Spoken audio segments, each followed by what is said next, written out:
Legislative update. There are a number of bills moving through the General Assembly this fall related to energy. Some of them are gaining more traction than others. Nonetheless, they include House Bill 41 and 42 relating to oil and gas permitting, SB 34, a proposed repeal of Ohio's alternative energy portfolio standard, substitute Senate Bill 58, proposed modification to Ohio's energy efficiency and peak demand laws, as well as the renewable energy portfolio, and most recently a companion bill in the House, 302, which is identical to substitute Senate Bill 58. First, House Bills 41 and 42 were both introduced by Representative Bob Hagan. What 41 would do is grant ODNR additional authority regarding the regulation of oil and gas wells. 42 would revise the permitting process, and it would also require additional disclosure regarding chemicals used at the different well sites. This bill has no chance of passing, so drill, baby, drill. Next, Senate Bill 34. This was sponsored by Senator Chris Jordan.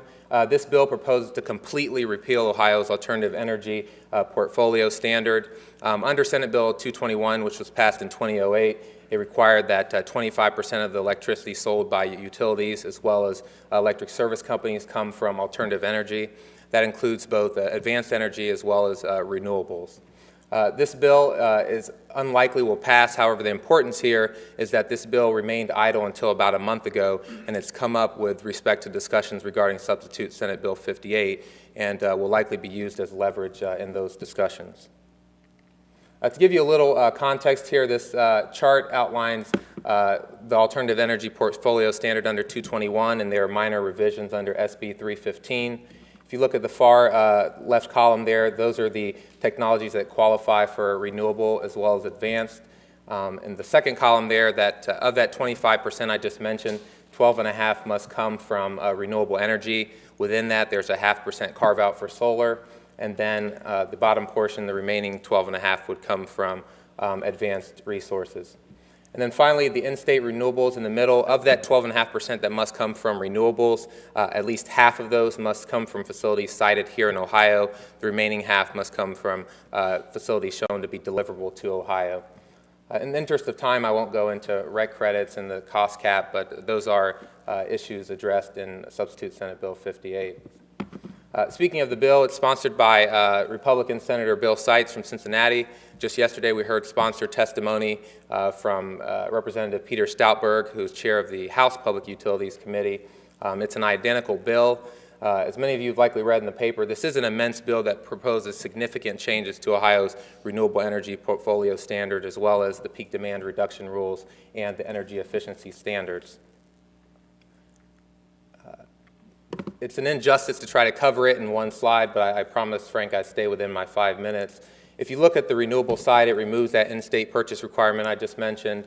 It expands the definition of renewables to include Canadian hydroelectricity, and it also eliminates the mandatory non-compliance penalty that currently the Public Utilities Commission must issue for utilities that fail to comply with the requirements.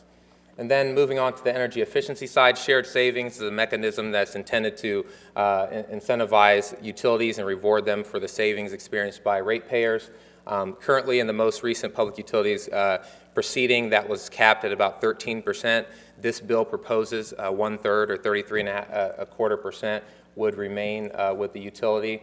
It expands the definition of savings. It would be a pretty liberal reading of what savings are. As proposed, it includes things such as plans, policies, behaviors, and practices which reduce energy intensity, which pretty much is anything. Retail customer opt-out, it lowers the threshold with respect to large customers being able to opt out of paying the rider, as well as opting out of participating in the programs. And then finally, feathering out of the annual benchmarks.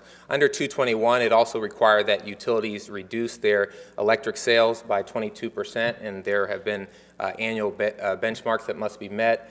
Notice in the out years, 2019 through 2025, it currently must be reduced by 2% each year, but in the far right column, notice it's a more gradual reduction.